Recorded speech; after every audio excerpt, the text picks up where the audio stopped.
നമസ്കാരം. പുതിയൊരു വീഡിയോയിലേക്ക് സ്വാഗതം. ഇന്ത്യയിലെ രാഷ്ട്രീയ ചരിത്രത്തിൽ വലിയൊരു വഴിത്തിരിവ് സൃഷ്ടിച്ച വ്യക്തിയെപ്പറ്റിയാണ് ഞാൻ ഇന്ന് പറയാൻ പോകുന്നത്. ഇന്ത്യയിലെ ആദ്യ കമ്മ്യൂണിസ്റ്റ് മുഖ്യമന്ത്രിയായിരുന്ന EMS നമ്പൂതിരിപ്പാട്. EMS നമ്പൂതിരിപ്പാട് അല്ലെങ്കിൽ EMS എന്നറിയപ്പെടുന്ന അദ്ദേഹം കേരളത്തിൻ്റെ മാത്രമല്ല ഇന്ത്യയുടെ തന്നെ രാഷ്ട്രീയ ചരിത്രത്തിൽ വലിയ മാറ്റങ്ങൾ സൃഷ്ടിച്ച വ്യക്തിയാണ്. 1957 കേരളത്തിൽ നടന്ന ആദ്യ നിയമസഭാ തിരഞ്ഞെടുപ്പിൽ കമ്മ്യൂണിസ്റ്റ് പാർട്ടി വിജയിക്കുകയും EMS മുഖ്യമന്ത്രിയായി അധികാരമേൽക്കുകയും ചെയ്തു. ഇത് ലോക ചരിത്രത്തിലും ശ്രദ്ധേയമായ ഒരു സംഭവമായിരുന്നു. കാരണം ജനാധിപത്യ മാർഗത്തിൽ തിരഞ്ഞെടുക്കപ്പെട്ട ആദ്യ കമ്മ്യൂണിസ്റ്റ് സർക്കാരായിരുന്നു അത്.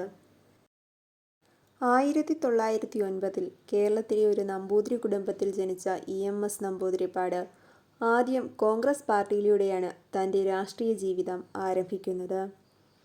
പിന്നീട് സാമൂഹ്യനീതിക്കും സമത്വത്തിനും വേണ്ടി കമ്മ്യൂണിസ്റ്റ് ആശയങ്ങളിലേക്ക് അദ്ദേഹം മാറി.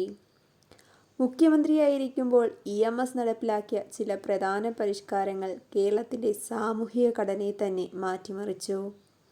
EMS നടപ്പിലാക്കിയ ഭൂപരിഷ്കരണ നിയമം സർക്കാരിൻ്റെ നിലനിൽപ്പിനെ തന്നെ ബാധിക്കും വിധം വെല്ലുവിളികൾ നിറഞ്ഞതായിരുന്നു. 1959 വിമോചന സമരം എന്ന പേരിൽ വലിയ പ്രതിഷേധങ്ങൾ തന്നെയുണ്ടായി. തുടർന്നു കേന്ദ്ര സർക്കാർ ഭരണഘടനാ അനുച്ഛേദം 356 പ്രകാരം കമ്മ്യൂണിസ്റ്റ് സർക്കാരിനെ പിരിച്ചുവിട്ടു. ഭരണഘടനാ അനുച്ഛേദം 356 പ്രകാരം പിരിച്ചുവിടുന്ന ആദ്യ മന്ത്രിസഭയായി EMS മന്ത്രിസഭ മാറി. ഇന്നും EMSൻ്റെ പ്രവർത്തനങ്ങൾ കേരളത്തിൻ്റെ പുരോഗതിയുടെ അടിസ്ഥാനമായി കണക്കാക്കപ്പെടുന്നു.